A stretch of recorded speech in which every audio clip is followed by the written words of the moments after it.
Good evening. I was younger. Okay, if you want me to stand up here and talk to you, you got to talk back to me. So, good evening. Okay. All right, thank you for being here tonight. I am Jennifer Rigtrank with the Michigan Municipal League. We are a member-based association that represents all the cities, villages, and some of the bigger urban townships across the state on a breadth of issues. And so we work with the city on all kinds of things. And when Marcus approached us that the city was interested in having a community conversation, we applaud him, because this is what you should be doing. You should be having a community conversation, getting input, and tonight is just supposed to be educational. We are not here to debate the merits. We are here to provide some education, some information, answer questions.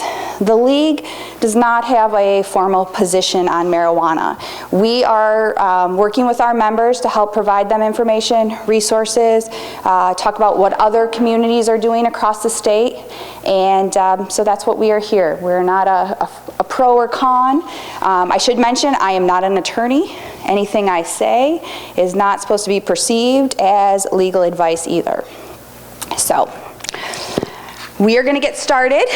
We have a panel, a distinguished panel here this evening. They are each going to give a presentation, and then we're going to get to question and answer. We really want this to be a discussion, help answer some questions, and provide, like I said, information.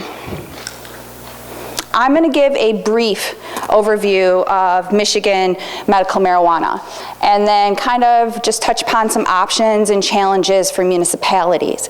And then our panelists are going to jump into some more specifics. Some of you may know, back in November of 2008, we had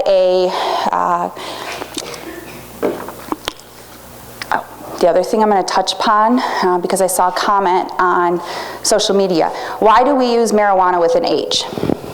That's what they use in the state statute. All the legal basis, the state act is used with an H.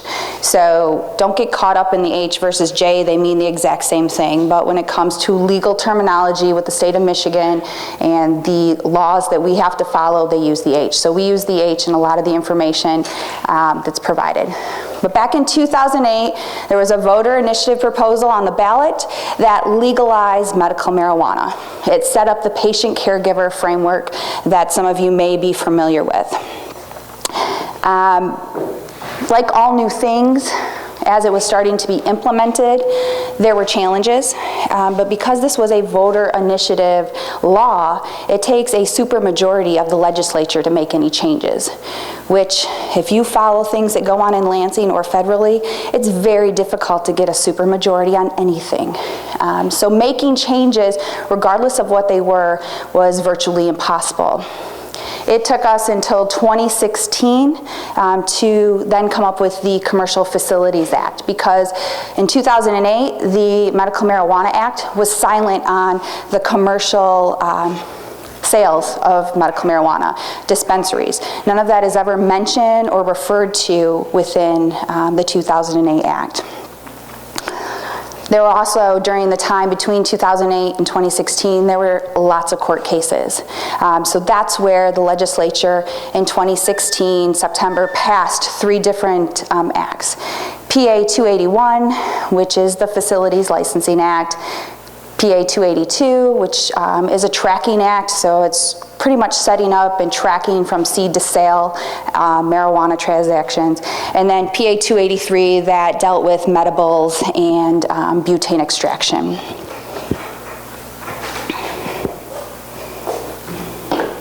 I don't have enough hands. Public Act 281, just to touch on it really quickly, since that's the framework which our discussion is going to be under this evening, it really creates 5 license types.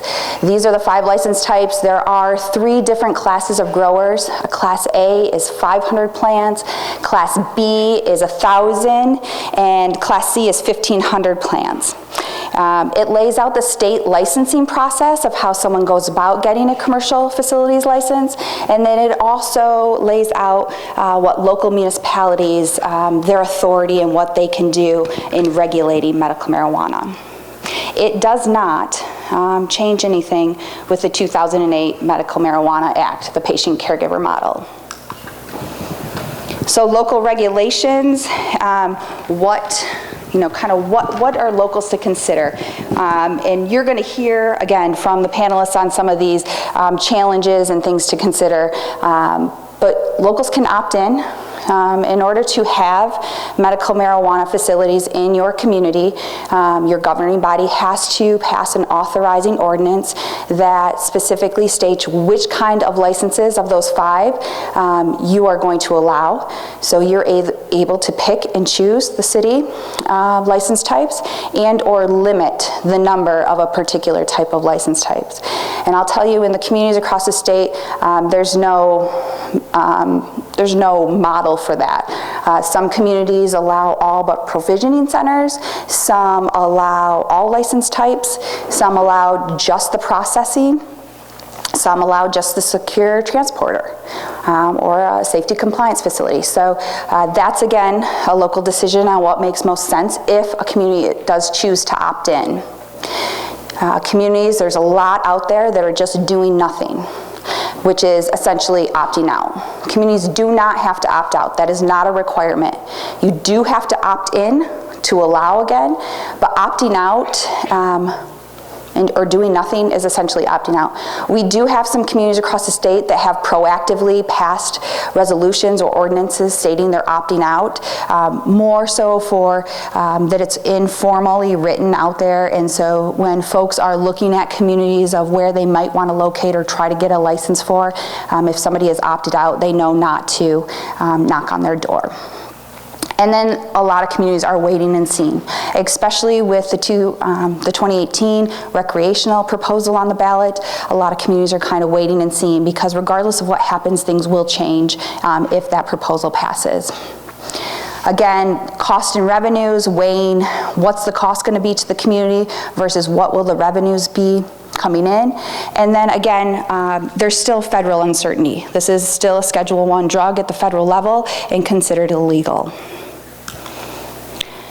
Opting in. So there's a host of things that communities can consider when opting in. I'm going to read just specifically what the Act says.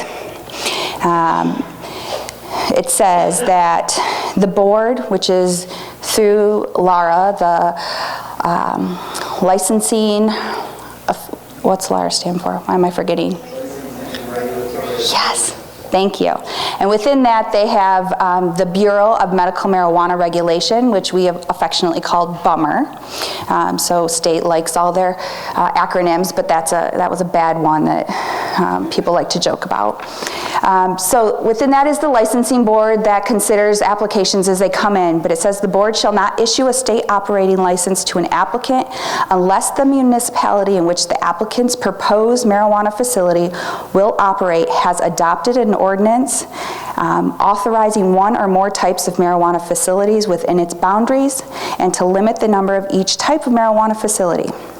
A municipality may adopt other ordinances relating to marijuana facilities within its jurisdiction, including zoning regulations, but shall not impose regulations regarding the purity or pricing of marijuana, or interfering or conflicting with this act or rules for licensing marijuana facilities. So local municipalities are able, if they opt in, to regulate everything except the purity or pricing of the product. And then also they cannot have any ordinance or regulations that conflict with the state rules around medical marijuana.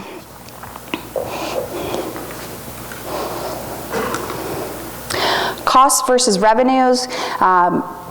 Locally, everyone needs to sit down and think. There's costs where setting the regulatory framework up, getting it off the ground and operating. There will be the administration costs of when applications come in, somebody applies to the state. There is some work that a local community has to do in getting information back to the state, as well as just like any site plan review or possible development, going through that normal process of looking at a new development and approving it. There is an application fee of up to $5,000 annually. That is a non-refundable fee, so someone could apply, and if they're not granted a state operating license, you do not get that $5,000 back. And then that's every year. Your state license, if you do receive one, has to be renewed. Again, $5,000 has to be justified, but as we've been looking at costs locally, communities shouldn't have issues, at least in these first few years, justifying that $5,000 cost. There's also a 3% excise tax in the Act, and so this scenario, there's a lot of information out there or talk about how much money there is to be made in this industry. I'm not debating if there's money to be made or not, but local municipalities are not on the winning end a lot of times of that calculation. The only revenues that they can receive, again, would be that application fee and then this excise tax. The excise tax would only be applicable to communities who allow provisioning centers. So if a community is opted in, but they don't allow the provisioning centers, they wouldn't be taking a hit of this.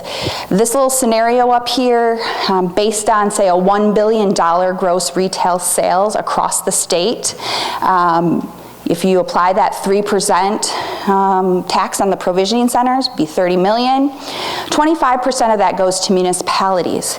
But that's split among the municipalities that have, one, opted in, and two, then it's also proportioned to the number of facilities, provisioning centers you have in your community.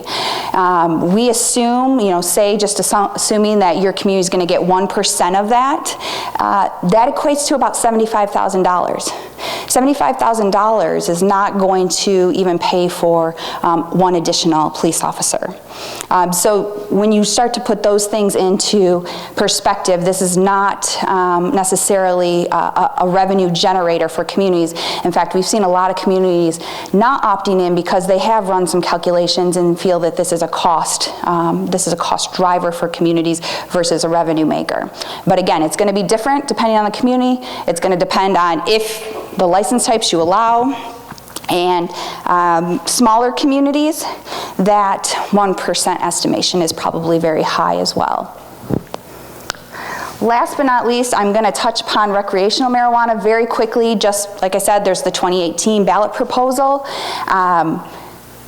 If a community has opted in or does opt in, most likely any regulations or ordinances that are passed are going to have to be revisited or revised if the ballot proposal were to pass. And there's just a lot of unknowns. If any of you have looked at the ballot language for the 2018 recreational proposal, there are a lot of contradictions between the framework of what's within the Medical Licensing Facilities Act and recreational. Unfortunately, taking out the subject matter, not even talking about marijuana, just looking at the actual framework of how this all operates locally, it was very poorly written when it comes to how locals have to opt in to regulate it. It's in a lot of places counter to what's already been adopted, and so there's going to be a lot of confusion, a lot of two sets of standards to operate within, a lot of costs locally. So that's another thing that communities are kind of keeping in mind as they look at medical marijuana ordinances as well. So I'm going to pass it over to our panelists who are going to introduce themselves and talk, and then we're going to open up to questions. We want, if you haven't already, there are note cards.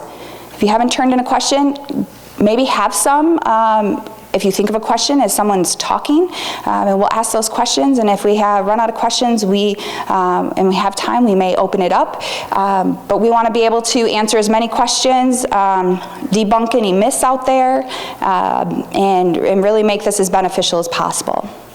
We just ask that, like in all things, everyone's respectful of each other's opinions.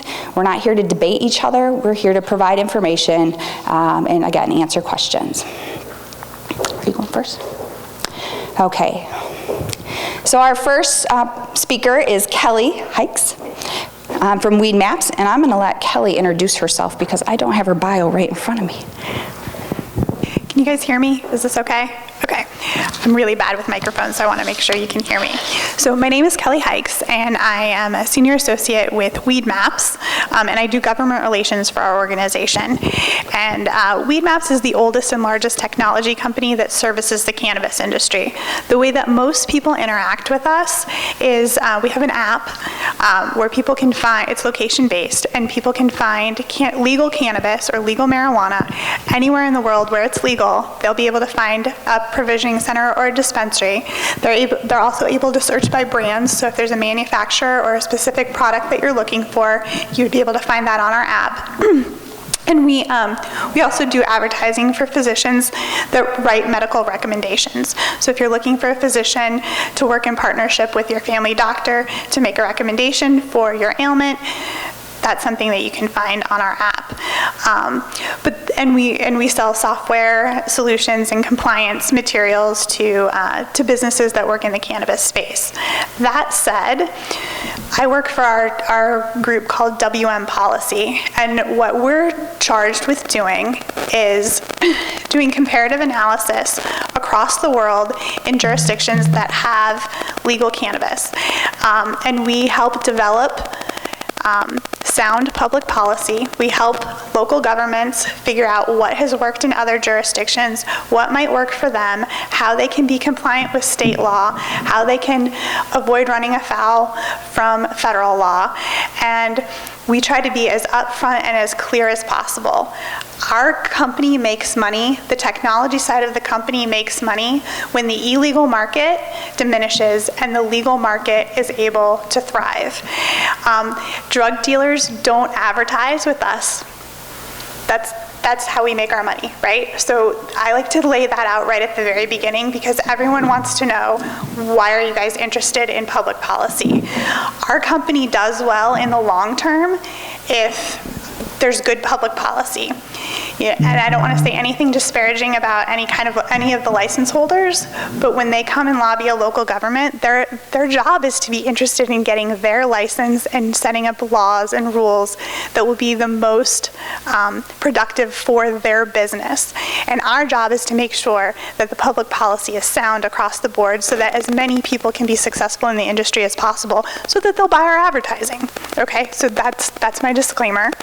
But in that, we do comparative analysis across the world, and we have a fairly agnostic point of view because we are not license holders. We're not seeking licenses or contracts with government, so we're able to say, okay, that sounded like a great idea. Did it actually work? And take a look at what the outcomes are and what the rate of the illegal market is and what the rate of patient access is, and that's what we do. So I think it's always important to start with, why should a community even be considering opting in? And there are a couple of reasons across the board, every corner of the world that we go to, these are the reasons that kind of pop up over and over and over again. And the number one across the board is patient access. At this point, almost every single person knows somebody that uses cannabis or marijuana to treat a medical condition. Whether that medical condition is on the list of approved conditions from the state, or they're self-medicating because they found that cannabis is the right treatment for their particular issues. But across the board, everyone knows someone who either is using it out in the open and telling people about how it's been effective treatment for them, or they know somebody that is keeping it a secret and keeping it on the down low. But everyone kind of seems to generally agree that there are some ailments where it is incredibly important to have access, and so people want to make sure that their neighbors have access. And then the second reason that's fairly universal is the idea that we want to reduce the illegal market, right? So if you have people that are using marijuana in your community, which you do, how do we go about making sure that none of the negative effects that come along with illegal activity are a part of that community? Well, you move those folks into a legal market.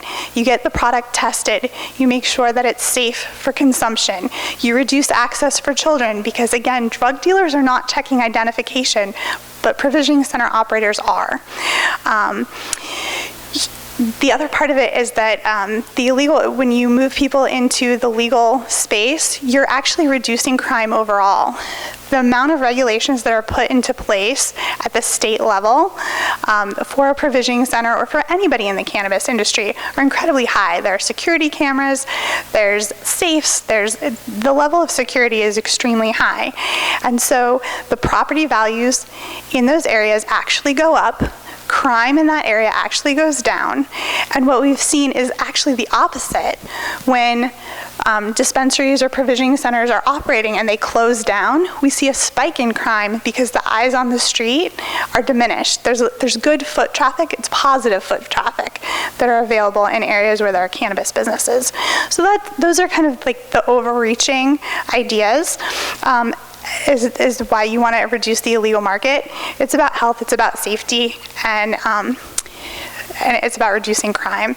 There's also the nice little added bonus that when you move people into the legal market and it's very visible who the legal folks are, they have a license, they have a sign out front, you know who they are, it's a lot easier to identify the people that are not operating legally so that law enforcement can focus on those, and they're oftentimes moved out of the neighborhoods because the demand is being met in the legal market. Another one of the reasons why people look at this is, this is a challenging one. A lot of folks are looking for a windfall. They're like, oh, we want the revenue. And I always caution that even if you get a windfall of money, or what appears to be a windfall of money, it's not going to do nearly as much as you think it's going to do. So you shouldn't be making a decision about bringing cannabis into your community because it's going to be a huge, huge financial win. But what it does do, even with that 1% or even smaller than 1% excise tax, is that it does give you a little bit of money that is new revenue that can be dedicated to something that is a community priority. I've been working with a couple of jurisdictions because so many people that use medical cannabis have mobility challenges. There are folks that use those ADA curb ramps. The federal government requires that local governments put in ADA curb ramps, and oftentimes they're chastised in the media as, the sidewalk to nowhere, because they're required to put it in there. But they are not required to actually maintain those curb ramps. And so the ramps that people are using on a daily basis to get to the bus, to get to work, are often in disrepair, and there's no money available to fix them because they are obligated by the federal government to fix to put new ones in. And so this is my personal little, this is what I carry the flag on, but it's a great way to pay for that. It's a small amount of money, it goes very far, and it's a visible community investment. Those are the types of things that you can help your local government identify as priority to use with that little bit of money that is available. There's also worth noting that Weedmaps and others have helped introduce legislation that would allow local governments to opt into a higher local tax, so that money would be able to come directly to the local government to be used as they see fit. So those are kind of, the reasons why people should be considering it, but overall it's about health and safety and access for patients. And the way that if you've decided that you want to move forward, there are a couple of things that are really important for successful legislation and for successful market. So the first, overall, looking all across the world, is a relatively low effective tax rate. So what we found in our comparative analysis is that pretty much people are willing to pay a 20% premium off of street value for tested legal product in a beautiful dispensary or provisioning center type atmosphere. Outside of that, they're not willing to pay the premium. The good news for you is that the state of Michigan is well below that threshold, and there's actually room for additional local government tax to be imposed to be able to realize some of the greater benefits. So you're set up really well for that. But the point of that is that the cost of legal product needs to be able to compete with the illegal market. And then the part of the way that we get to that is that we need to be really cautious of the density of retail. to meet the market demand. So again, the way that opting in has worked across Michigan is that a lot of local governments have said, there are several different licensing categories. Growing happens in a warehouse, and we have a lot of empty warehouse space, so we'll allow a grow. Manufacturing also happens in empty warehouse space. We have a lot of that. We'll allow manufacturing. Secure transporters. Well, we have, a truck yard. It's all good. We'll have those. But they haven't opted into retail. And so there's product being grown. There's product being processed. There's secure transporters willing to move that product, but they don't really have a place to send it. And that's where we come into the retail, the provisioning centers, or the dispensaries, whatever you want to call them. And so what we have found, again, looking all across the world, is that to have the greatest dent in the illegal market and to meet market demand, you're going to need a provisioning center for one per 7,500 to 10,000 residents. So in a community like this, you're looking at 1 to 2 provisioning centers. Keep in mind that a lot of your neighbors are not opting in. Your market may be able to handle more than that. And then that leads us to, kind of permissive zoning. So how do you decide where those folks go? And how do you decide who the winners are of those licenses? And, it's really, really tempting for local governments to say, I'm going to make a list of criteria and I want to get the best of the best, and I want somebody that has $10 million and can put awnings on every single business on the block and can pay for trees and streetscape and will only employ local employees and will have all local investment and tick, tick, tick, tick, tick of requirements. But what we've found is those jurisdictions that have that level of scrutiny don't actually get the best applicants, and they don't actually get people that are successful in the business. But the jurisdictions that are successful actually let the market decide pretty considerably. So they take a look, instead of saying, you know what, I think we want 4 provisioning centers in our community, they take a look at their zoning map and they say, here's where our manufacturing district is, and we have some empty space, and we've got about a 50% vacancy rate in that area. So we definitely have room in our community for stuff that's going to fit in a manufacturing district. How many parcels do we have that are at least, 500 feet from a school? Because most people agree you don't want a provisioning center next to a school.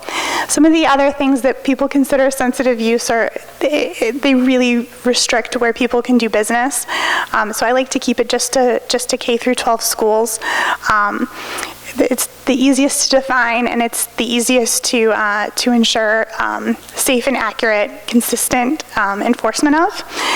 And then maybe say, okay, if we say you have to be at least a block away from another provisioning center, because we don't want to create a district. We're talking about medical patients, so access is important, and you don't necessarily want them right next to each other. These are all very reasonable ways to go about it. If you take a look at your map, and a place like Cadillac, and I haven't done the zoning here in Cadillac, but I would say in a community this size, you generally come up with, 15 to 20 parcels that are reasonable, that fit the general criteria for something in a retail setting. And then when you get through that, you realize that your vacancy rate is not anywhere near 50%. It's more like 30%. And of those spaces, quite a few are not really desirable for a retail cannabis business. And then you get to the point where pretty much anybody that would apply for a license would have to go after these handful of retail spots. And if they can secure a lease and put together a quality application, you can actually provide licenses to everybody that applies and let the market decide who is the best for your community, and the patients decide who's the best for the community. We're a big fan of that for 2 reasons. One, market forces from surrounding communities so people can come in. You may be able to serve more than your residents. But the other part of it, I worked in local government and public health for 15 years. I I never wanted to get sued. And when you pick winners and losers, it becomes really easy to get sued, and I'm sure he can talk about that a lot more. And then the last thing that I like to kind of throw out for people to consider is to be mindful of the pending adult use referendum. Yeah, a lot of people call it recreational use. I don't call it recreational use. We're not talking about kickball. We're talking about something that is for adults. So I will do my best to use the right terminology, but when it comes to that, we are talking about adult use cannabis or adult use marijuana. You're going to have, local governments are going to have opt-out legislation if they don't want to participate in the adult use market. And so a lot of communities right now are saying, we're going to hold off and we're not going to do anything involving medical because we want to see what happens with adult use or with the referendum. And what I would caution you to do, or what I would encourage you to do, is to thoughtfully consider doing both at the same time, and doing it now, or being prepared for if and when adult use comes into play.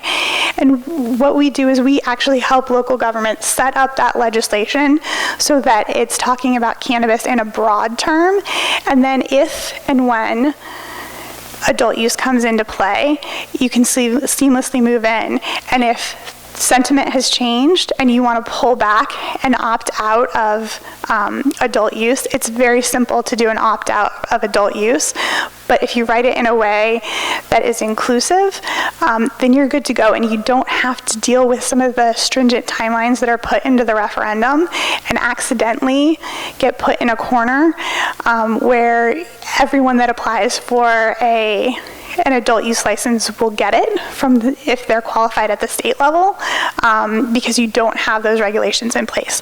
They've kind of flipped the script on the adult use referendum to make it much easier for people to enter into the market, but local governments and communities clearly want to be able to have some community standards in play. If you want to have awnings on your buildings, write it in from the get-go, and those folks will have to comply with that, and you won't have to fight with them after the fact. And I like to note that a lot of people, and especially in the policy, want to differentiate between adult use and medical. But there are studies that show, even in Colorado, where there's clearly a very large tourist market, 60% of people that are in line for recreational use of cannabis, they're buying recreational products that are marked as such, taxed at a higher rate, are using it to treat an ailment, whether that ailment, that medical condition, is on a list of pre-approved conditions or not. The reason why they're using cannabis is to self-medicate. And I think when you think about it in those types of terms and you deal with the reality of that situation, you're much more inclined to have thoughtful consideration about how to build out policy that works for the community, instead of having a fight over whether it's what kind of cannabis we're talking about. So kind of that's where Weedmaps is. We are here to answer questions. We're here to be a resource. We're here to, I oftentimes tell people things that they don't want to hear. We have advocates that hate us because we'll say, the tax can be higher. Or we will say, the THC limit in this state is too high. We have problems with this, or we'll talk about the challenges that there are when it comes to driving while impaired, and the public education campaigns that need to go along with that. And so, we're willing to be that voice, and I think that's with that, I'm happy to answer questions after the rest of the presentations.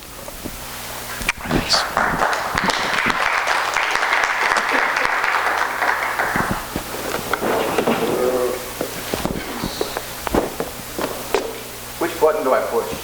All right, thank you. All right, folks, my name is Jason Elmore. I'm the Wexford County Prosecutor, as most of you probably know. As we begin today, I wanted to let you know just a little bit about who I am and why it's important. Why? Because Wexford County and the community means a lot to me. I've been here now for 4 generations myself. My kids make the 5th generation, and we've called this place home. I grew up actually just a few blocks away for half of my life, the other half out on a Christmas tree farm. And again, why do I mention that? As I said, because I'm trying to talk to the people who are here from my community. Also to let you know, just a little bit about myself, I've been in the military for about 20 years. I'm currently a reservist. I do, as a reservist, however, have probably one of the best jobs, because I don't, like most reservists, I do 1 weekend a month and 2 weeks a year.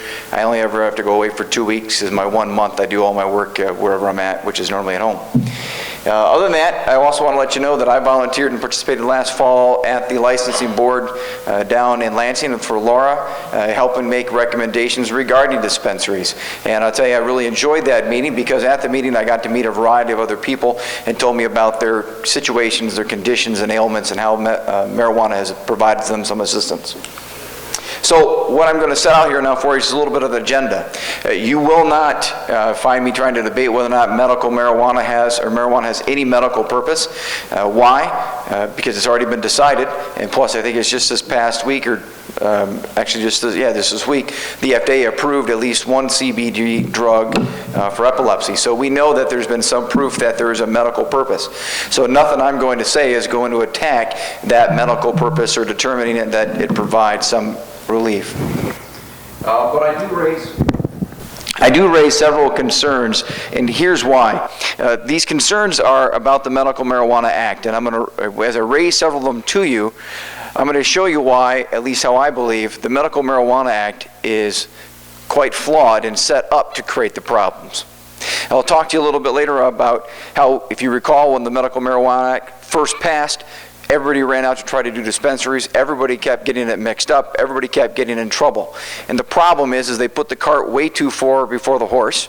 And we've done that again also with the Licensing Act as well. And so when I talk about some of those challenges or things with the law, it's for that very purpose. My father was a highway and contractor or inspector, and he always had this one saying he'd tell me as a kid, and that is, if you have a crack in the road and you just put another layer of tar over top, you still have a big crack in the road. So in other words, I personally think there are some changes that need to be done in the Medical Marijuana Act before we continue to go any further. Bottom line up front, again, I already mentioned that I think there are some problems with it, and I think it's, when it first burst out in the scene, it was done so very sloppily. I'm going to tell you how I think there are some things that Laura and the MFLA have created a mess.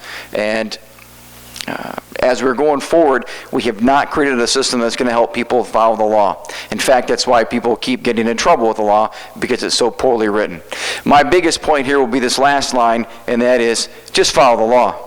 You cannot come and make a valid argument and tell me that you are a champion of the Medical Marijuana Act and yet not follow the Medical Marijuana Act, right? If you're not able to be a caregiver, you can't champion and say, I love the Medical Marijuana Act, it's the greatest thing in the world, but I'm going to be able to deal marijuana even though you're not a caregiver. You can't champion the Medical Marijuana Act and violate that law itself. That is inconsistent. If you don't like the law, then go back and fix it. If you do like the law, then follow it. Now, I'm going to talk a little bit about the face of marijuana. As I do this, it's because I also didn't know exactly who was going to be here today, how big the crowd would be, how educated the people will be. So as I go through this, please bear with me. And if you say, hey, I already know that, just fall asleep for a moment and wake back up when I get to the next page. So what is marijuana? Why is this important? Marijuana isn't what most people anticipate it is. I don't think. I think most people envision marijuana as just a plant with some leaves and some a bud on it and a stem. Well, yes, we know that those are the basic parts, but I also want to highlight on here, despite some people's argument, every part of that marijuana plant is usable marijuana. The stem might have less THC in it than the leaf, it might have less than the bud, but every part of that plant is usable marijuana, because its usable THC can be extracted from some portion of it.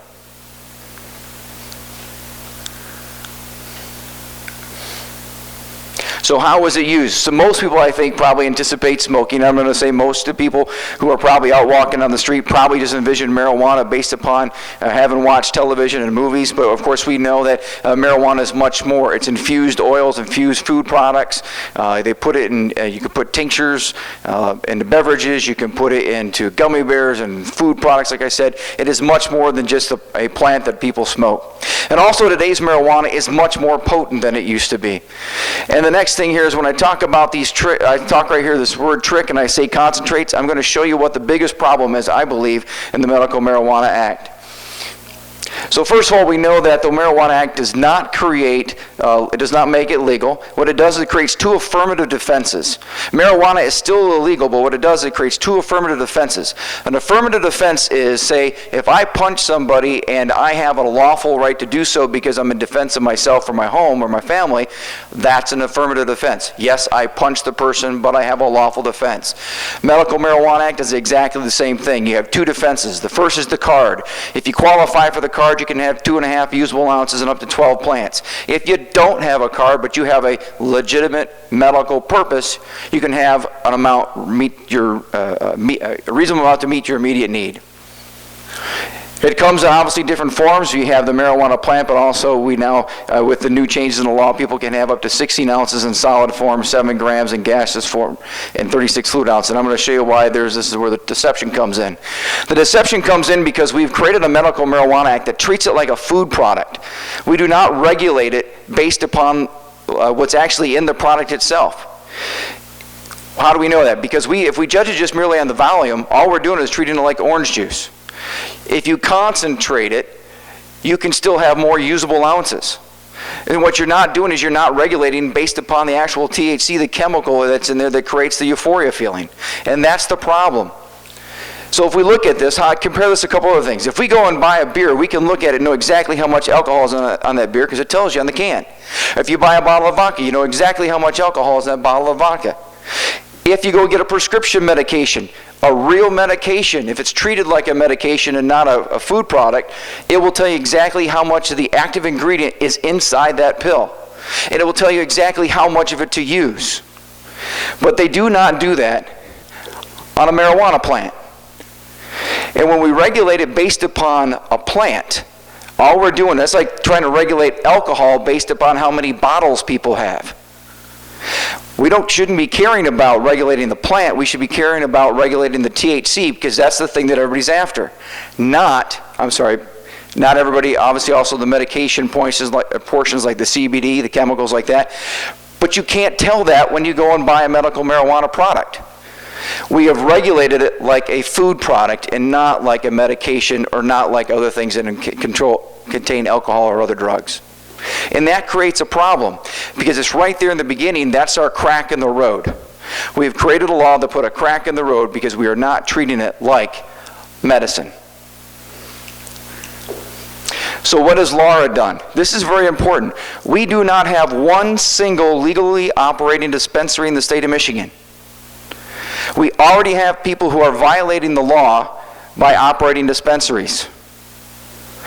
Every dispensary that's operating in Michigan that is advertised by Weedmaps or other people is an illegal operation. And why is it an illegal operation? Rule 19 is one of the rules I like to champion and say, well, maybe Laura and the board has approved it. No, Laura cannot approve temporary licenses. There is no one operating out there in the state of Michigan operating underneath a temporary license. There is no such legal thing as a temporary license. Why? Because the law has not allowed or created dispensaries yet. The dispensaries have to be approved by Laura, and until Laura does, there is no legally operating dispensary. So for every dispensary that you can go online and find out about, they are the black market. They are already operating illegally. If you champion the Medical Marijuana Act, you have to champion it as it's written, which means you actually have to wait until you can legally operate your business. And that's a significant problem. We can't let people run amok without following the law. If you're going to support the Medical Marijuana Act, you have to follow the law. Laura has not issued any temporary licenses. Now, if we look at the licensing application process, rule number 5, financial background checks and criminal background checks. How do you think the Michigan State Police gets to do their background checks? If you've ever been in trouble, you've heard of something called your rap sheet. If you've ever watched a movie about a crime show, you've heard about a rap sheet. Your lien report. Law enforcement cannot access their criminal history. It's against the law for them to access the criminal history for an administrative purpose. Which means while the law says that Michigan State Police is doing these comprehensive background checks, they cannot actually access their computer database lawfully to do a criminal background check. The only way they can do it is the same way a recruiter from the military might go out. He will go to the local community and look in the files of the courthouse. That's it. Or ask the person, please tell me the truth, every place you've been in trouble where you've had a criminal conviction. The current background check is not as complete as you would anticipate because it's unlawful for Michigan State Police to access the lien system for anything that's an administrative purpose. And this is an administrative purpose. Now again, I've already told you that the Supreme Court has already ruled that every dispensary that's operating right now is doing so illegally. And also, you cannot, if you are operating, selling it as, if you are a caregiver, you cannot make one single penny off of that product. You can only recoup the dirt and the fertilization. You cannot, and this was actually ruled also by the Supreme Court in Redden, which has been upheld still, you cannot make a dime. There are businesses who are applying right now for licenses through the board who are making millions of dollars, yet they're doing so through dispensaries that are unlawfully opened, and they're also charging money that the Medical Marijuana Act says they cannot charge. They cannot make a profit, but they are. So now let's take a look at the news and take a look at what's going on. And remember, we only have a few dispensaries that are open. And if you file these cases that I'm going to show you, you're going to find out that they're only occurring where they have dispensaries. And just recently, just actually this week, 3 dispensary owners up in Grand Traverse are charged with some felonies. And in it, they found $100,000 in the dispensary. Tell me that person's complying with the law. The answer is they're not. In January 2018, a 16-year-old kid was caught dabbing on video just before he fell asleep at the wheel and crashed into a truck. They went to the dad's house, and that's where they found that the kid was getting his marijuana. In May 2017, of course, we had the Green Mill fire explosion here, and that was due to butane explosion. People inside their homes making marijuana dabs. In other words, using the stems and the stalk and the leaves, because what she would do is she was selling the flower portion, but then keeping the leaves and the stalk and making her butane extraction oil. So, in May 2018, just this last month, Isabella County, also where they have had some approved, I think they have at least one dispensary. You guys can correct me on that, but a dad blows up a house, and during it, he actually admitted his kids were helping him make the marijuana oil. A 14-year-old kid is rushed to the hospital after eating a marijuana cookie that he got given to him from another kid at the school. Detroit had a multi-million-dollar grow operation that was raided. And the guy was only supposed to have 24 plants, and he had over 1,600 plants in his house. In May of 18, Bay County, the medical marijuana patient brought to the hospital bleeding from the nose because he bought something from a dispensary, and later on they detected that in that product was rat poison. Tell me that that's being well monitored.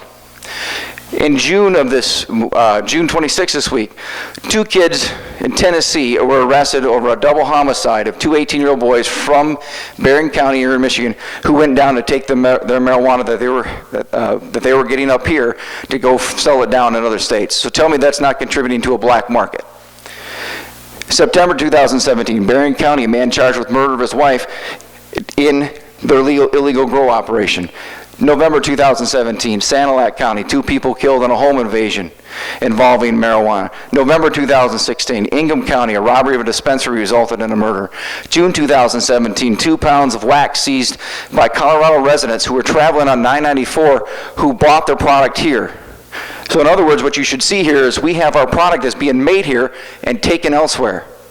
And we must have pretty good product because the people who can buy it in California are driving all the way out here to come get their marijuana and take it away.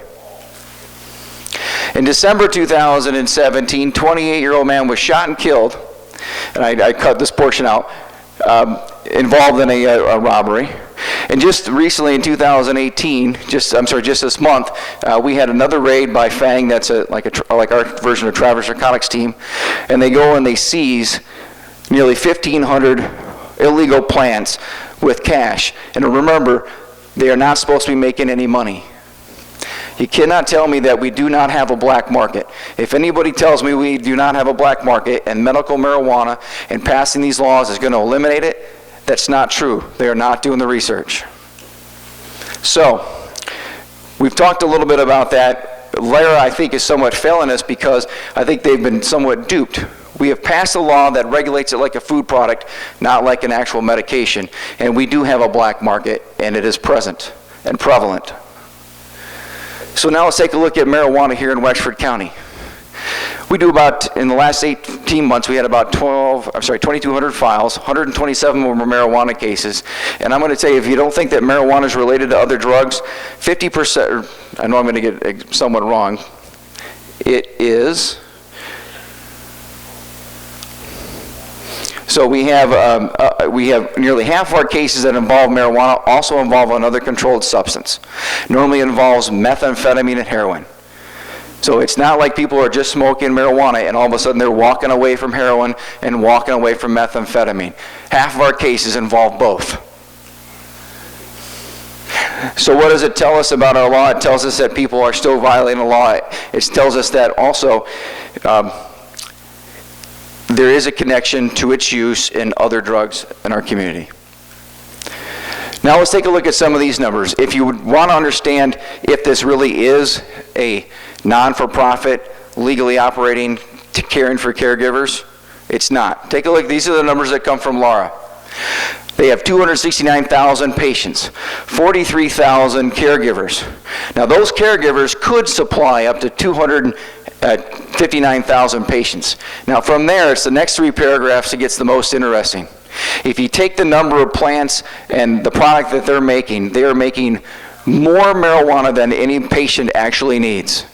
If you consider that a patient may only use a certain amount every day, that means we have a significant surplus, which means, again, that this is not something that eliminates the black market.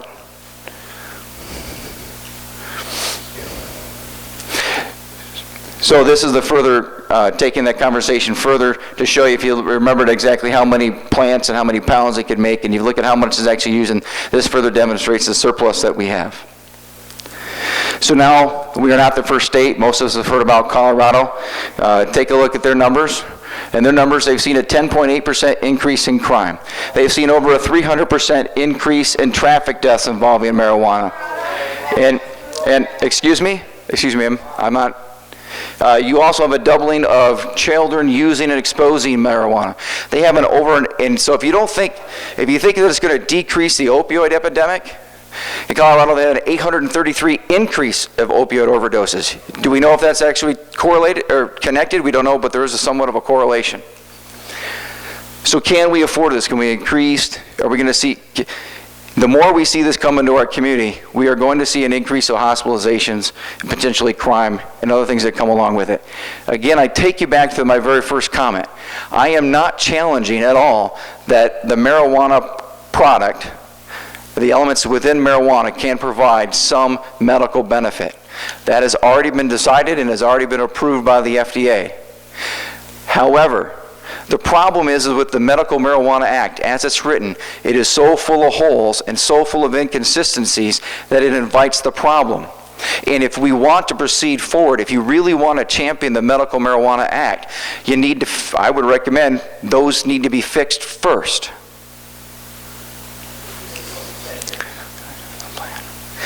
Some people will say, and these are a few arguments, some people say we're just regulating a plant or an herb. That's ridiculous. We're trying to regulate THC. This is not a plant. It's the THC that we're concerned about. And if you're focused on the medical aspects, then that's what we should be focusing on. Not marijuana. You should be focusing on CBD amounts and THC amounts, not focusing just on a plant. Again, it's like focusing on the bottle versus the alcohol on the inside.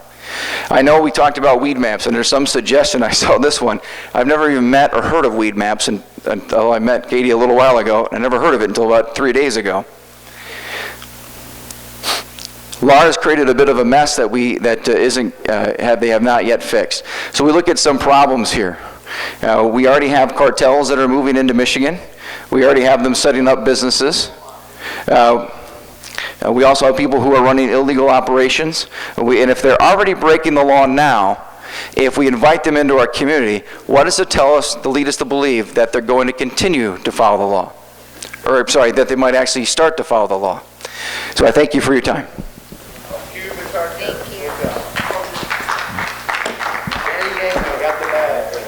Okay, thank you.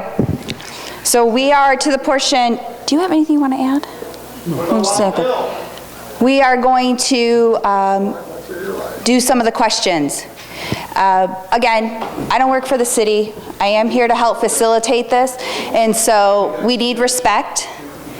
This is an open public forum. If you want people to take you serious, then you need to take everyone else serious. So be respectful, ask questions, okay? Do you have the site? You said you'll get the site. Yes, we can ask, and if we don't have it right now, we can look for information to cite statistics that were shared this evening.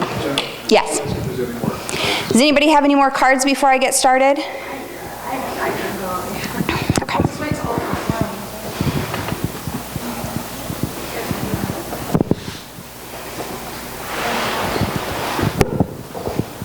Thank you.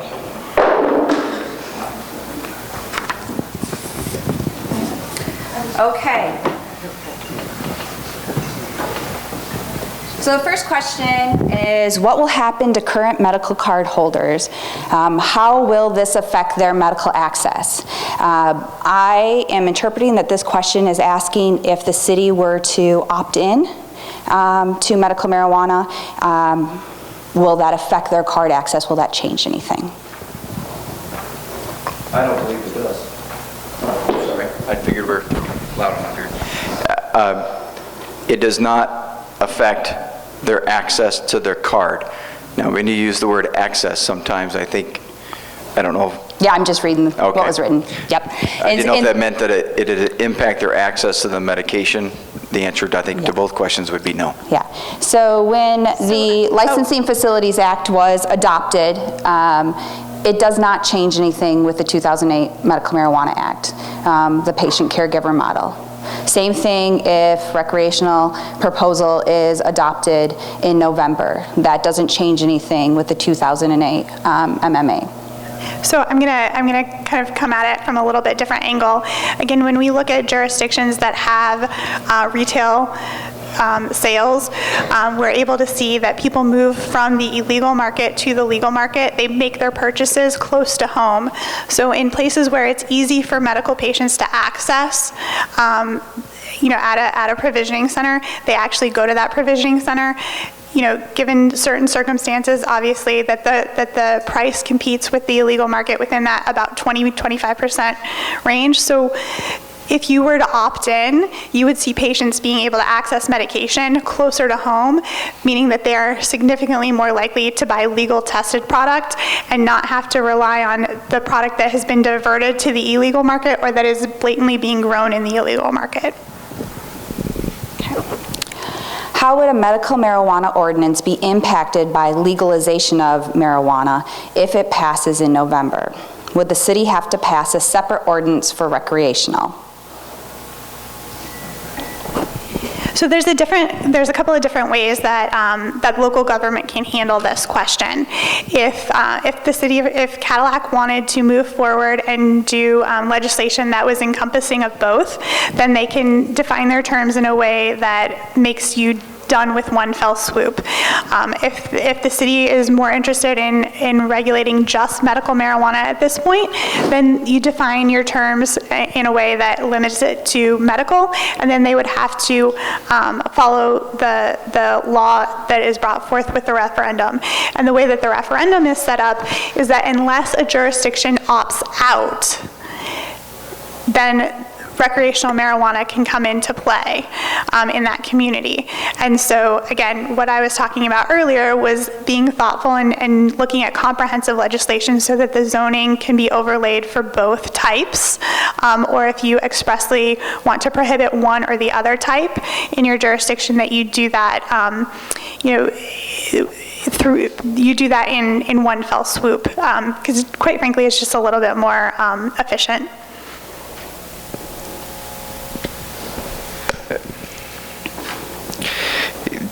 This question and the answer highlights one of the problems, or one of the perceived problems.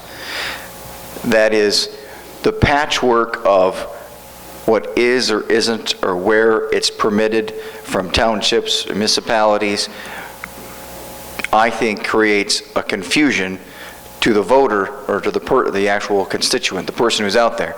Am I legal here? Am I not legal there? Versus a statewide or even a national-wide law that permits it. So it's that patchwork that's created not only by the Medical Marijuana Act, but also if there is a recreational approved, that patchwork I think makes it more confusing and invites further problems. And I'd rather see there be less problems and less confusion, which is exactly what we've seen from the very beginning that the Medical Marijuana Act was passed. On a significant amount of confusion and not fixing the original statute and always trying to put Band-Aids on the problem. Thank you. And I'll just add to that, trying when there are issues that are identified, whether that's on the consumer end or the regulation at the local or state, when you have ballot initiatives that are passed, the language is what the language is. And being able to change that language is very, very difficult because, again, it takes a 2/3 vote of the legislature, and it's very difficult to get a supermajority on any issue. That is why it did take, almost a decade, 8 years, before the Michigan, or the Medical Marijuana Licensing Facilities Act was able to be put into law. And that will eventually, when licenses start to be issued or approved, that will deal with some of the safety compliance facilities that will be testing the products. There's very specifics around the labeling of what has to be on those labels and dealing with the contents of the products. And so that is to come. We have no licenses issued. Now, that's for medical. Recreational or adult use will be a whole different ballgame because the act, or that language, is not written in the same format as the Licensing Facility Act is currently written. The next question: how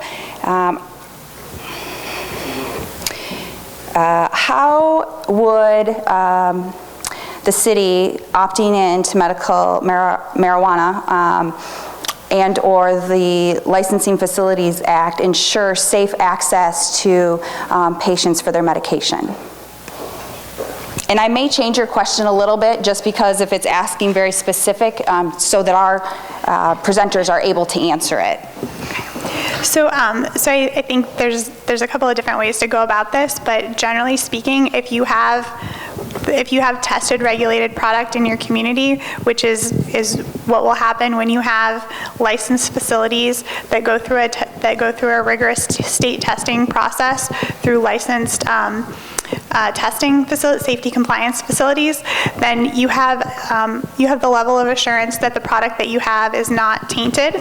And I think it's also really important to note that when you go to a provisioning center, the only thing that they are selling is when you go to a provisioning center after it is licensed by the state, the only product that you will be able to buy is product that has been tested. And when you go to somebody that is operating in an illegal market, if you're going, I worked in public health for 15 years, so I've gone to plenty of trap houses. I know what a drug den looks like. And when you go into those places, those folks are interested in upselling you, and they're interested in selling you what they have available. And when you go into a provisioning center, you are met with a professional who is there to listen to what your concerns are and to help guide you to a cannabis product that is the most appropriate for what you're asking for. And so when it comes to access to safe product, you significantly increase the access to safe product when you have legal dispensaries in your area. Can you be careful when you edit it? Because if that was my veterans are very much different from a regular cannabis patient because it is still illegal on the federal level. My question was very specific because I wanted to know how, if it was opted in, that they will protect us from federal, because it is different for a veteran. It's not like a normal citizen. We can lose our benefits, we can lose, if we have a card, how will the county that we are living in with their dispensaries make sure that we have safe access against the federal? You have none. Okay, that's It's really that simple, which, again, goes back to my core concern. That is, when you take something that's normally handled by one entity, such as the federal government, FDA, things like that, who are used to doing this, and then we pass it down to states, and then we pass it down to municipalities, it becomes, we have new people dealing with things that we've never dealt with, and they're not going to handle it well, number one. Number two, the federal government trumps. So the answer is, as I mentioned earlier, one of my concerns is expectations, so people know whether or not they're doing something lawfully. The federal government can come in tomorrow. They can come in next year, or they can come in 10 years from now. They can come at 2 in the morning and 3 weeks from now and knock on your door and arrest you for the dispensary. Whether or not they do or don't always depends upon who's in that office, which is why in the very beginning, I told you my biggest concern was, through everything I mentioned, was clarity and understanding. And when we put the cart before the horse and then push it down the hill first before the horse is even out of the barn, we set people up for failure. And that's one of my biggest concerns. Now, when we look at the concept of testing, you have to remember that is still what tests are going to be done. Who's going to do those tests? How effective are those tests? Those processes, at least here in Michigan, have not yet been set up. We already have people operating dispensaries that are unlawful. And why is that such a concern? Not only did I argue that it supports a black market, that it is a black market, but also you have them operating already, and they're going to establish their protocols and how they do things before we even get to testing. That was one of the problems with the young man who was taken to the hospital recently in Bay City. The product that he had actually had a poison in it. So the point here is, we're very early on. Until we have a system that's well understood so people don't rush out and start operating businesses unlawfully or using a product that they might need, we put people in danger. And I'd rather, as I mentioned, I'm sorry, one last thing. Okay. As I mentioned in the very, very beginning, the first thing I think I said was, I do not challenge at all that there is a medical purpose or that it serves a medical purpose. How we get that medication to the person and it's clean and it does what it's supposed to is very important. But right now, we've got the process in reverse. And my apologies for editing your question. We don't have anyone from the federal government here on the panel. Specifically as well. But I will tell you it is a concern for communities because I've been dealing with USDA rule, and we have communities who are looking at opting into medical, and they're worried about losing grants because they are having to sign paperwork stating that that this money will not be used for any kind of marijuana purposes. Well, if it's money, can we be factual about it? And Mr. Elmore, can you say that none of the federal government can actually come in because of the Cole memo, which restricts any funding for the federal government to come into states where they're compliant with Michigan medical marijuana or whatever state? That's a memo. At any time it can be changed. The federal government can trump state and local all day long. So, again, nobody from the federal government is here to speak, so we can. Excuse me? It doesn't seem like we're smart here either. My basic question was the county willing to stand up for veterans that are charged on the federal? So, and I can't speak for the county or the city, but say in a different county, they could put something in there, but that doesn't mean that they can trump the federal government taking your benefits away. So even if they put it in there to try to protect you, the federal government would still have the final say in what would be done. Just got a quick comment to add. Sir, please, okay? No, just Thank he you. needs to be maybe removed. I'm Kip Belcher. I'm the Task Force Commander for the Michigan State Police. And I just wanted to make sure that all the audience members just keep in mind what the prosecutor had to say, and that's that we are not in a position from the state law enforcement end of it where we preserve some sort of a right to be notified of any action that other federal entities might take. If they were to decide and had the ability and got the approval from the Attorney General or some other entity in that system, be it the DEA or the FBI or whomever, there are a number of entities, they're not going to call me. They're not going to call Mr. Elmore. They're not going to call anybody in this room, conceivably. Now, they might, but they're not obligated to. So under federal law, whether you agree with it or not, it remains a Schedule I substance, and anyone involved in that runs that risk. There's no blanket protection. And for those of you, and probably there are a number of people here, and a number of people watching this segment when it's re-aired, that have looked at the LARA medical marijuana application, there is a clear disclaimer on the bottom of that application. Why is that there? The state is just reminding everybody that the decision by municipal governments to move forward with this, if they decide to do so, does not protect anybody from prosecution or some form potentially of civil liability. And there have been lawsuits that have gone on from that in different states. But the most important thing, it does not protect anyone who does obtain a license and engages in certain activities relative to marijuana from some sort of a federal look-see on potential prosecution. And we're stating that here in part because it's just a reminder for anyone who may decide to go down that road and apply for and be approved for licensing that there is no overarching protection.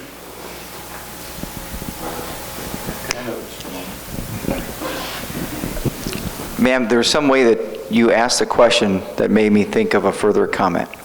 I think if I recall what I heard you say was, you were asking what can the county do to protect you? That is a very legitimate concern and a good question. The answer is, as we're trying to say, nothing. The only thing that we can protect you against is we can only apply the laws given to us by the state and ordinances passed in the municipality. We can choose not to prosecute you, which we have done. As far as people who have medical marijuana cards, if they come in and provide us proof that they had a card, and we've dismissed those cases, we can do that. But there's nothing we can do to tell the federal government, back off. And I don't know the details, and I wish I had further, because this is just a snippet of information.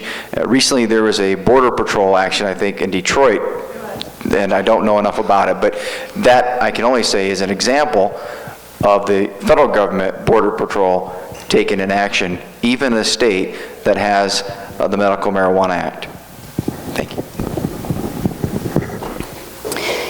One other thing that is an issue right now, regardless, between federal, state, and locals, is the banking system.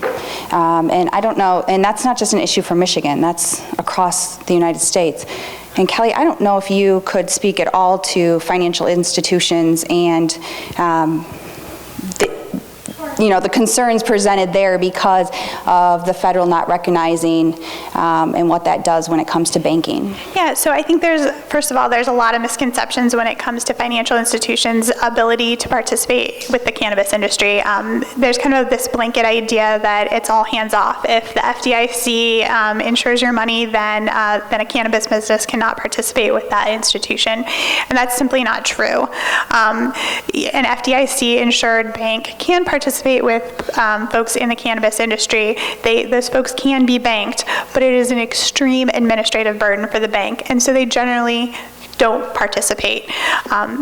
Basically, the way that it works is that every month the bank has to fill out a report that goes to the federal government that says, yep, they're still doing something that's federally illegal and we're still taking their money and this is how much they have. And what we've seen is that you know, I don't have any instances that I can share where the federal government has come in and prosecuted or seized the assets from a dispensary. That's not to say that it hasn't happened. I'm just not aware of it. With that said, the way that most people in the cannabis space choose to be banked is to go through credit unions. Credit unions are not backed by the FDIC. They're community backed, and so they don't have the same stringent reporting requirements that are necessary with an FDIC insured bank. With all of that in mind, you know, I think traction is being made, and you know, at the federal level, where people are concerned about the ability to have these businesses be banked and to make sure that taxes can be collected, and that kind of we can move away from the cash-only business. And that is probably going to be, in my opinion, this is just my personal opinion, that is probably going to be one of the largest issues that moves the political will towards being able to bank these folks is going to be kind of what does it. It's not necessarily going to be medical access or necessarily even descheduling, but it's going to be changing with the DEA so that it can be rescheduled so that we can get the banking stuff in line. That seems to be the area of interest when I talk to federal legislators outside of the public health realm. Thank you. There's a question that says, if I was a solo patient and ran out of my medicine, where would I go to get my medication? I'm interpreting they're speaking of medical marijuana. Could I still grow my own 12 plants because I don't want to grow 500? And I think that is having to do if the city were to opt in. So the answer to the question is right now, your choice to legally get it is through a caregiver, that is your caregiver, or you can grow it yourself. You cannot legally get it from anyone else. That is true. People versus Anthony Green, an uncompensated transfer is protected by the MMMA. Y'all know that. As long as someone likes. Stated right in the law that patients can acquire. We always say So- we're not allowed to have any transfers, any money transfers, any. It's all Between allowed. patient and caregivers, He's going to it's sit allowed. here and say that. It's illegal for a caregiver to sell anybody other than their patients, but it is Correct. legal for a patient to acquire from anybody. They cannot be charged. From a registered caregiver. From anybody. They are protected from If I anybody. read from Okay. If I read from Jason Elmore. Well, we're not going to debate that. We don't have any attorneys here. That's in the section 4 of the Medical Okay. Marijuana Act. Okay. We're not, we believe you. We're not going to debate that. So I think we answered that question. We're going to move on. Kelly, there's a question asking about Weedmaps and the ownership. I don't know if you want to maybe just give a little background on. Sure. So Weedmaps is actually so it's Ghost Management Group doing business as Weedmaps. It's founded by a small group based in California.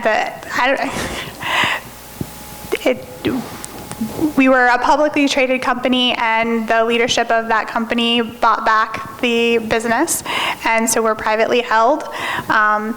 If that doesn't answer the question, feel free to grab me afterwards, and I'd be happy to answer anything that I can. I think they were asking, was there like a CEO, is there a board?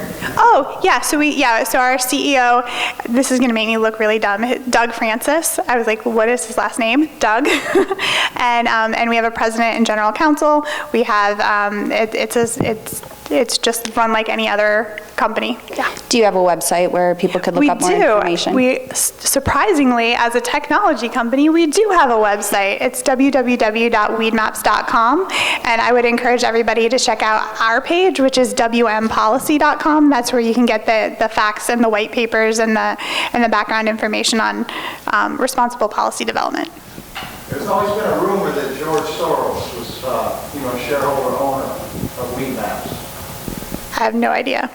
I haven't heard the rumor, but again, I live in Ohio and I work in Michigan, so I don't know. There are some questions about the presentation and other statistics that were used, if those could be cited or shared afterwards, where the sources of those statistics were.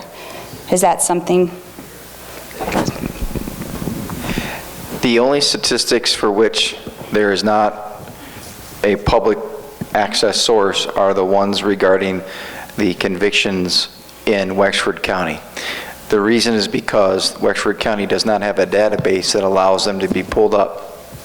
However, after being asked by the city to participate, I hired a couple students to come in and go through all of my files and create those numbers.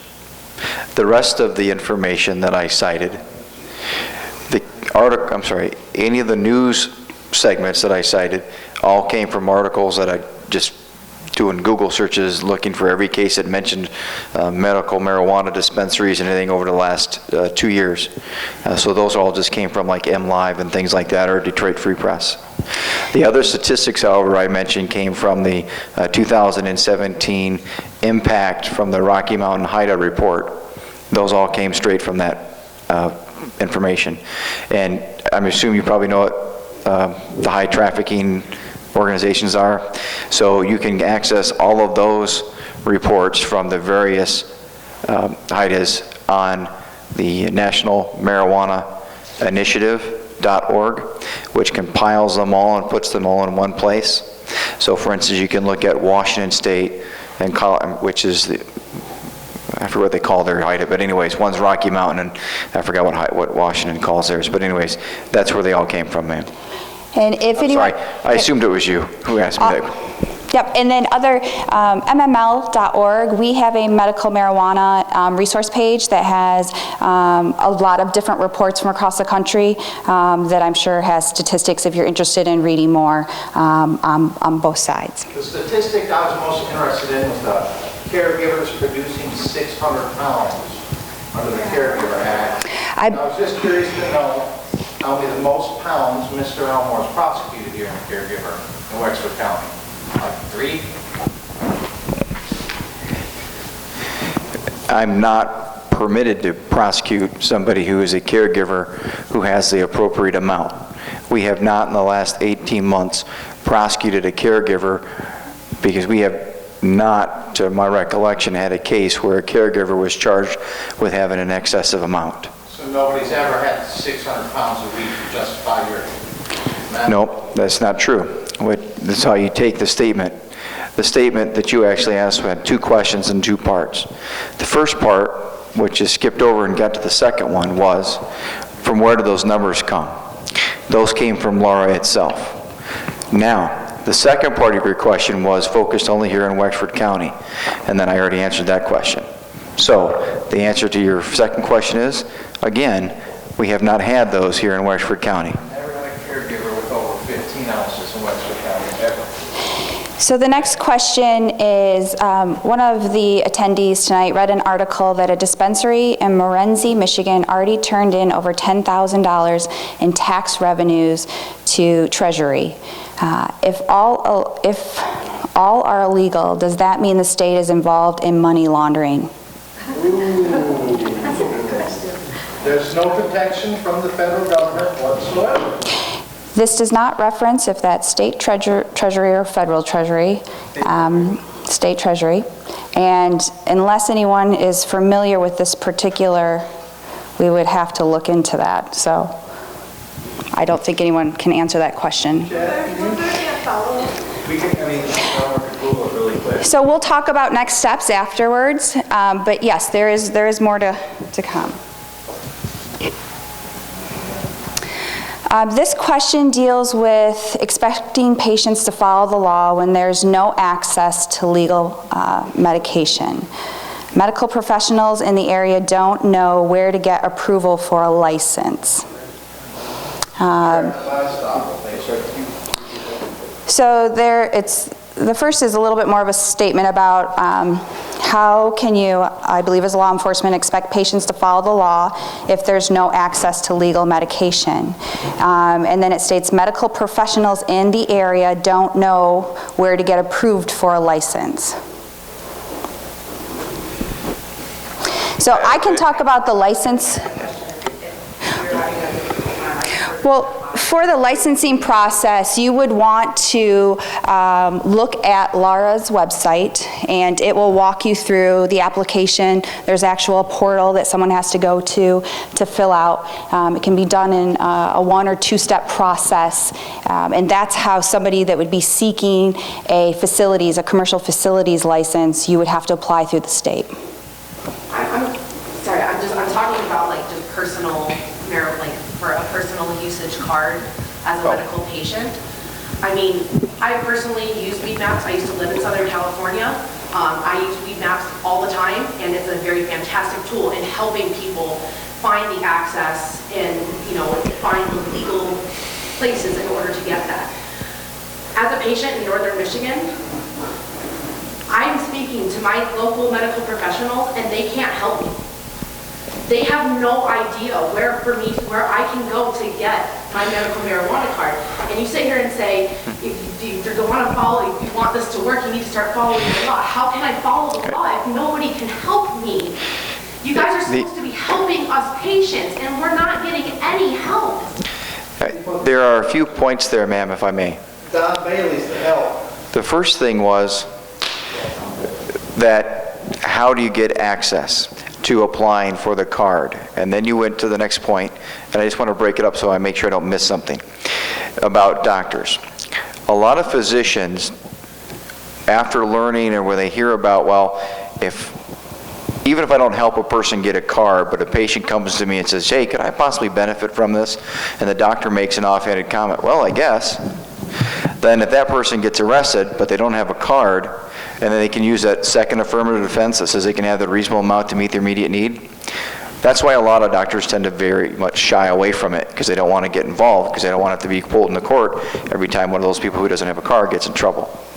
So, but hold on, I'm sorry. That's okay. I'm not trying to cut you off, but I was going to skip to the next point. And if you have another question, I'm not going to ignore you on it. So I go back to your first question on how to apply for the card. As far as I understand, if that information is on the Lara website on how to apply for it, and it walks you through the steps, last I knew. And in fact, I thought I looked at it just recently. So, but the doctors tend not to want to be involved in it, because if they talk about it, then it looks like they're supporting it. So, sorry, go ahead. So they're kind of talking around. To answer your specific question, pull up Weedmaps, go to physicians, and look for a physician that is relatively in your area that will write a recommendation. When you go to them, you will pay for your appointment. If you are a qualifying patient, they will write your recommendation, and then you can take that recommendation to the portal that's on the state website. You can upload the documents, you can send them in, and you'll be issued your card. And research it, because there's doctors in Michigan that travel and give, at little fairs, and they will not show up for you in court. Research the doctor, find a good doctor that's willing to support your medical use. I'm trying. Just reiterate that you want to make sure that you establish the bona fide doctor-patient relationship. That's come up, in a number of different cases over the years, and the rules on that have tightened up, because when the 2008 Act first came across the board, there was a little bit more latitude with that, and legislature determined that needed to be a little bit more spot on with a little bit more detail. You need to understand that and most everybody here in the room knows, the 2008 Act was a voter referendum written by people who advocated for marijuana product. The legislature didn't write that language. Police officers and prosecutors didn't write that language. People advocating for that wrote that language. Now, the 2016 Facilities Licensing Act was written by the legislature. Police and prosecutors can only work within the confines of what we have. And we try to use best judgment practices. We do our best to get it right. But that's what we have to work with, is the language that's presented to us. And the very first set of rules that came out were written by the people who claimed that they could stay within them and abide by those rules. And My experience since that first 2008 Act came out is that the overwhelming majority of the folks that I encountered that had the caregiver licensing were not compliant, just flat out across the board.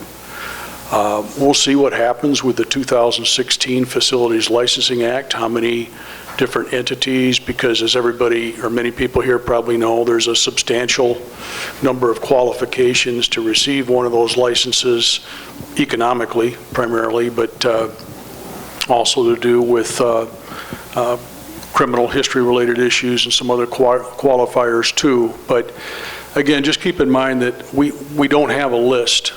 We weren't provided with a list to work with as law enforcement professionals. The legislature and the referendum writers in 2008 did not include that, and we can't go against what's statutorily present and pop up a list somewhere and promote A, B, and C. We have to work within the confines of what we have. So, and just so you know, some of these questions, there are not the expertise here to answer some of them. I will be giving all of these cards to the city, and we can discuss if we can get answers to those. There's a question about Don Bailey. Don Bailey is not here. There's no one representing Don Bailey here, so I'm not going to ask that question. It has no relevance at this time to this conversation. I just saw him. Have you seen him? He was. Okay, but he's not part of the panel, and I don't. He's not. Okay.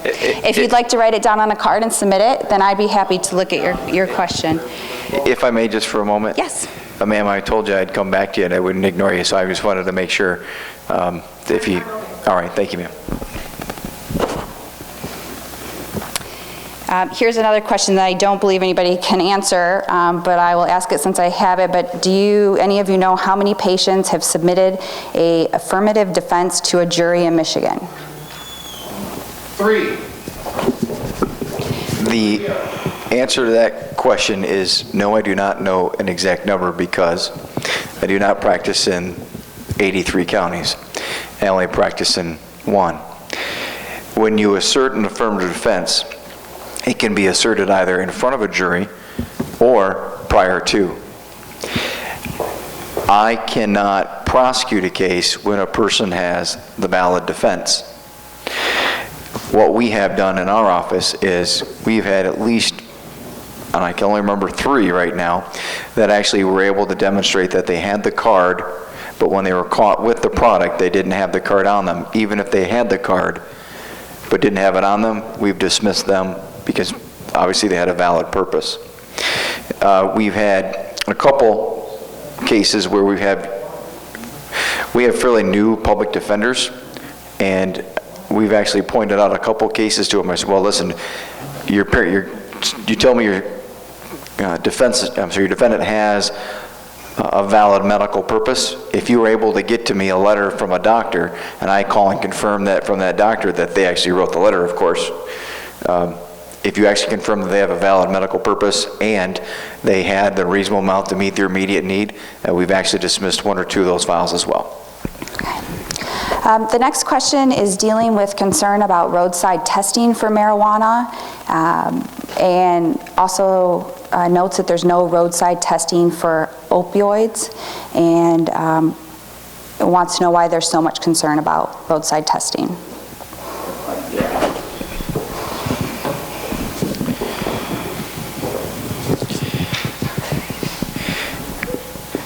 Clearly, one of the most significant concerns to, I think, most voters or citizens is the impact of people when they leave their home. If they have, for instance, if they've drank too much and they get into a car, that's a significant problem. If you look here in Wexford County, it's one of the most often charged offenses. So people are automatically going to start to think, well, if you're using a controlled substance, and I'm including in that opioids and marijuana for this discussion, they're more concerned when that choice that you make or a person makes impacts others. And the most obvious example is when people get on the roadway. So therefore, there's obviously a significant concern that about people having marijuana in their system when they're operating a vehicle. So why do we focus on the testing? We do not have, I know, however, there are a couple counties working on a litmus test, a little swab they put in the mouth, but that is not necessarily a generally accepted test. The point here is in a courtroom, for a scientific process to be accepted, and for an expert to be able to say, in my expert opinion, they had this in their bloodstream and they had this certain amount, they have to have what's called a reliable test. It has to be scientifically accepted in the general community. We already know through lots of testing that the Data Master device is generally accepted. We do not yet have a generally accepted test that is readily available along the roadside. Now, very interestingly, when the Data Master, that's only done at the sheriff's station. They don't actually do that on the road. On the road, they do the preliminary breath test. That preliminary breath test is only there to establish probable cause to arrest you and take you into the station. The test result from the preliminary breath test is never admissible in any court at any time, but it's only probable cause to take you in for the test, which tells us that most likely any type of device that they use, like the litmus test, that is only there to establish probable cause to take somebody in to then do a blood draw. Because only that blood draw, which is run through the gas, I always get this wrong, gas, thank you very much. I knew I'd get that test is acceptable, so they have to get you there. So the point here is we don't yet have that technology. Can I just ask a quick question? Oh, That was, I'll pass it. the reason I asked is because one of my fellows, the state of Michigan didn't require me to give up my license. My daughter drives for me out of choice because just one of my pills that they make me take, and I take 4 of them at a time, is equal to 3,000 milligrams Vicodin for my MS and my lupus. So it's just scary that you guys, that there's so much focus on cannabis, but there's such an opiate problem here. And it scares me that we're not focusing on cannabis. My comment on that is that for the past handful of years, at least from the task force perspective, the people that I work with have migrated and have recognized the problem that the opiate drugs present.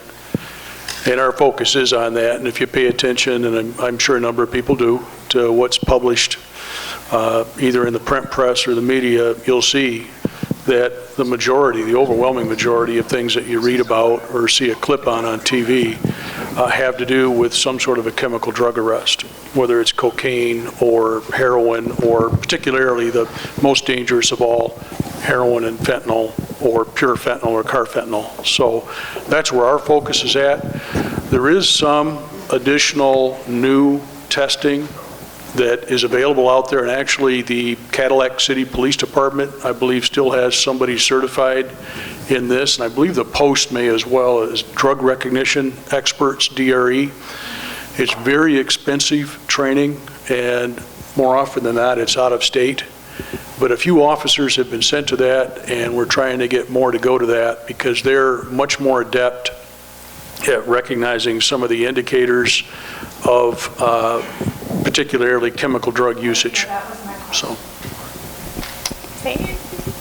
one of the things that we look at, and I work in several different states, and I work in Canada as well, and what they're saying is really true. There's not a generally accepted test, but what we do have are some generally accepted best practices that help officers make good decisions. So the one is getting them the education that they need so that they can actually recognize when someone's impaired.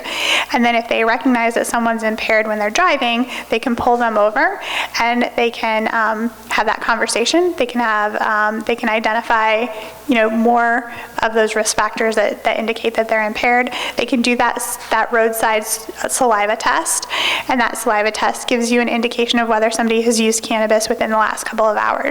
So if you have, if you have impaired driving and you have used cannabis in the last couple of hours, that gets you probable cause to go in and get that blood draw. The problem with just doing a blood draw is that a regular medical patient is going to have high levels of THC that has an incredibly long half-life. So there's no level of THC in the blood that is universally accepted as impaired. And so what we advocate for at Weedmaps is kind of that menu of things to be able to determine if a person is impaired, but also couple that with public education. I can't tell you the fallacies that are out there. An incredible number of people actually believe that driving while under the influence of cannabis makes them a better driver. There's an incredible number of people that falsely believe that if they consume alcohol and cannabis together, the cannabis counteracts the alcohol and makes them better drivers. Again, these are all things that we kind of laugh at, knowing that if you take a giant step back, that's not reasonable, but we have to do the public education to let people know that they're just as dangerous when they're driving under the influence of anything. So maybe not just as dangerous, but they're causing potential harm, and they're putting people in danger, not just themselves, when they're driving under the influence of anything. Did we get it all? All right. I'll throw this, I'm sorry, one second. I'll throw this one other comment. At least for me as a prosecutor, I don't differentiate if they're operating under a controlled narcotic, like a prescription medication, or if it's marijuana, or if it's alcohol. If it impacts the person's ability to operate, it influences their ability, they will get treated exactly the same in our office. I guess that was the question. Are you guys gonna, because cannabis reaches from MS to traumatic brain injury, to cancers, to chemos, to chronic pain, are you guys gonna start saying you can't drive in a cannabis patient? Yes. Well, first, I'm on opiates that would kill you if you took half of what I did. the answer is, remember, first of all, we don't make that decision as far as the amount in the bloodstream. We, in a prosecutor's office, can only prosecute the individual based upon the statute. The statute currently reads, if it influences or impairs your ability to operate an automobile. If you're on a prescription medication or an illegal form of it and it's impairing you, then we will prosecute you. If you have, for instance, if you're a medical marijuana patient or you have a legal prescription medication that involves a narcotic, I'm sorry, that's actually different because there's a slight difference here. If you have a prescription medication, you can't, and it's a narcotic, you can't drive a car at all. If you have a medical marijuana card or you are legally using marijuana, you can still actually have it in your bloodstream. It's actually harder for me to prosecute that case. I have to demonstrate it actually impaired your ability. Now, yeah. The line is so crazy because it says don't, on a medicine bottle, it says don't drive until you know how it affects you. So it's the same with cannabis. How are you going to judge how it affects? And again, what you're pointing out is the confusion and the questions. Yep. And the confusion and the questions and letting people know what's right and what's wrong and where is exactly my biggest point, and that was my point at the very beginning of my talk and at the very, very end, addressing those. I'm following up on where we started here. Do any of you have any knowledge of the pilot project, I believe, on the west side of the state, and what counties, or if counties are using litmus tests currently? He doesn't, I do. Okay. So we're starting to run out of time here. We have a ton of cards. I'm going to, again, be giving these to the city and be trying to come up with answers, finding the experts that can answer some of these questions, and then the city can share those responses. Card and like our information when you're done? We'll post this. No, I mean our questions. Questions and answers, yeah. Is that possible if we just write our name and number on it so that we can be... I think with this, yeah, and the city will put the answers out publicly to everyone. Okay, thank you. Yeah. Okay.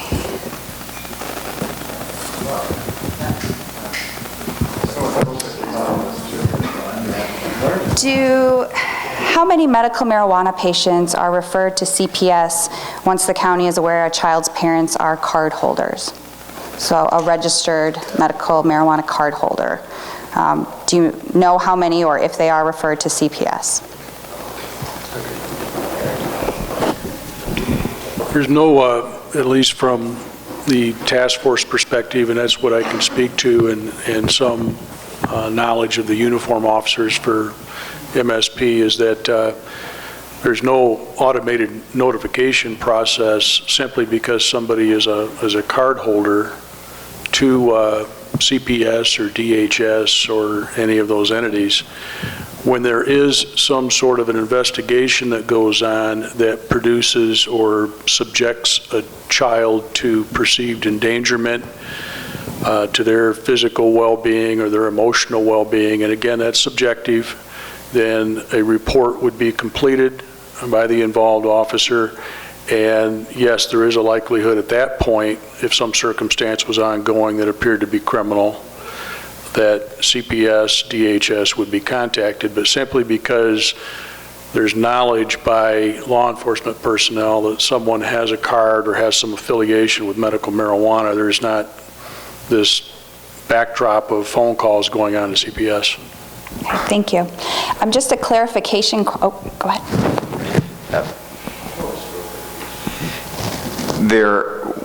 None of us up here would have those statistics. However, just because marijuana might be legal for a medical purpose doesn't mean that it's going to be treated as an excuse if Child Protective Services determines that the parent is neglectful of the child. Just as if alcohol is legal and they continue to use alcohol, if they are abusing another controlled substance, even if it's by a medication, I would presume that they would treat those cases exactly the same, despite the fact that the person has a valid medical marijuana card. The question there is only, is the child under abuse and neglected, regardless of what the cause is? Okay, thank you. This is a clarification question. Are caregivers the illegal market? I believe that, as you referenced in your presentation, referring to someone's asking for clarification if you're referring to caregivers when you talk about the illegal market. Yes. For instance, one of the cases I referenced was a raid just recently where they went to the home of a person growing the 24 plants. First, he would not allow the officers in. When the officers did enter the home, they found over 1,200 plants. In that particular instance, yes, that person who was a caregiver was violating the law. If the caregiver is operating within the law and possessing the appropriate number of plants and ounces and are giving it to their patients, then no, that is not the illegal market, because that means they're actually complying with the statute. If they are delivering outside of what the statute permits, then yes, they are breaking the law.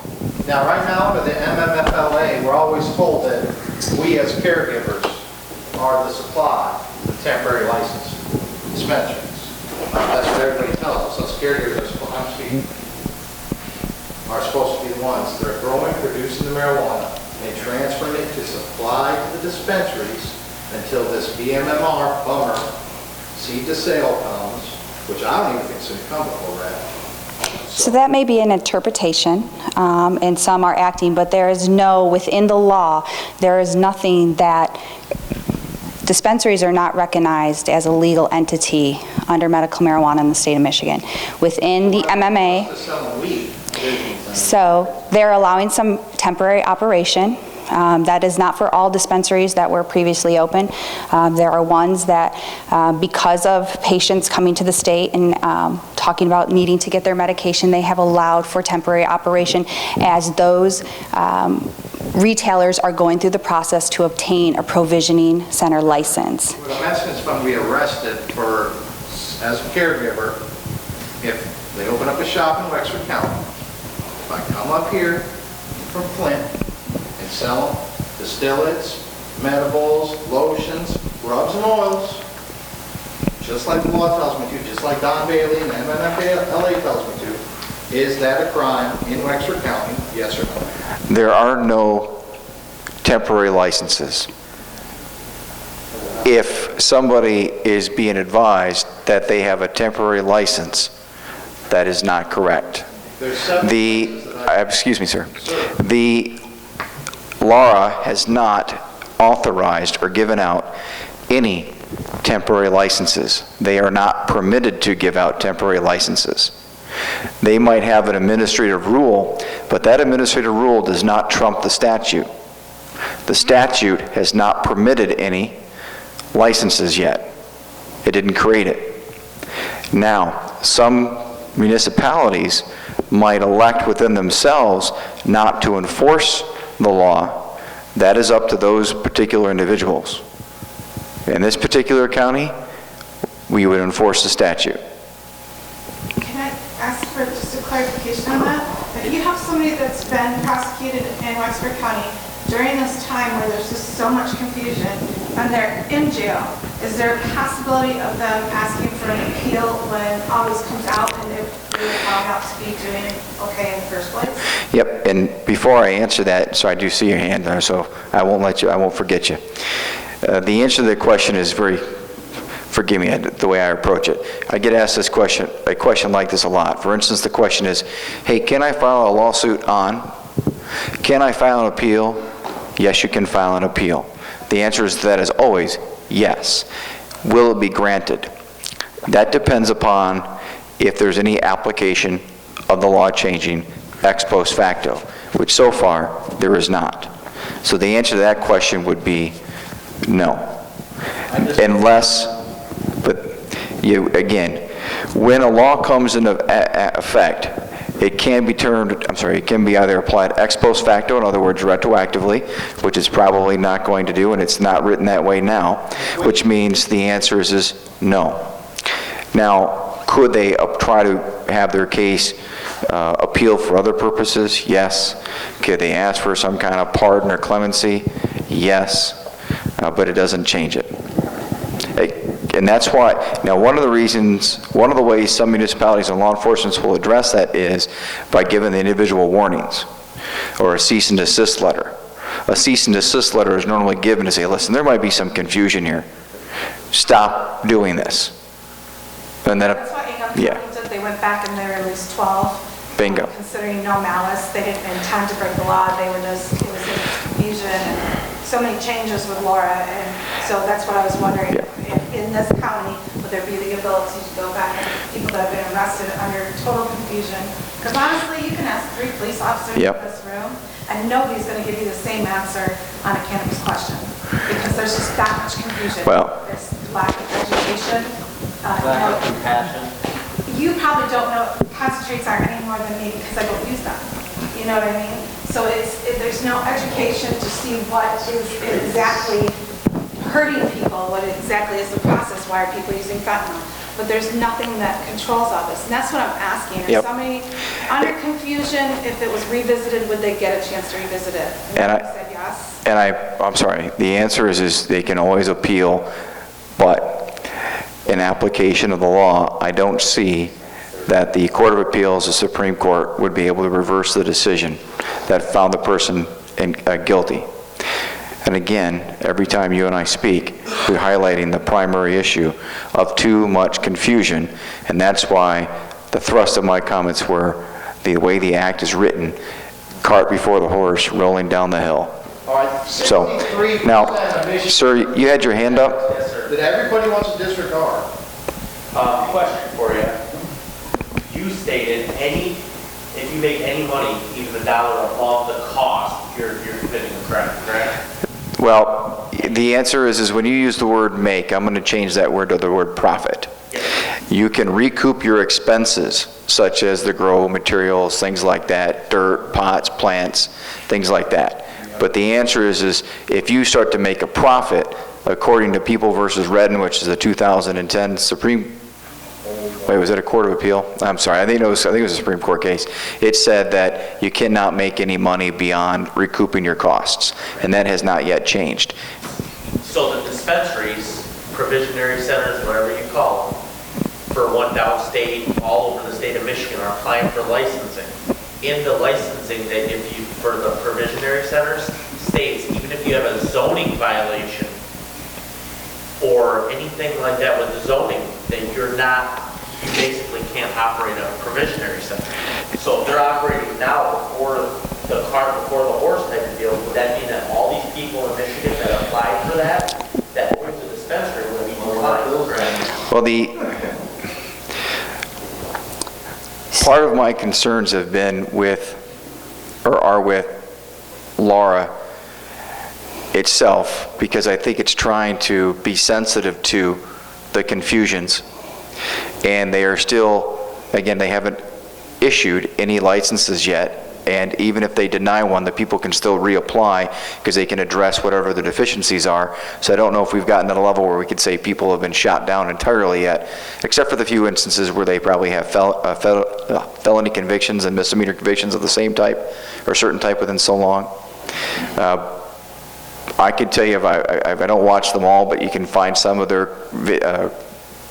sessions, the licensing board sessions on YouTube, or you can find them online.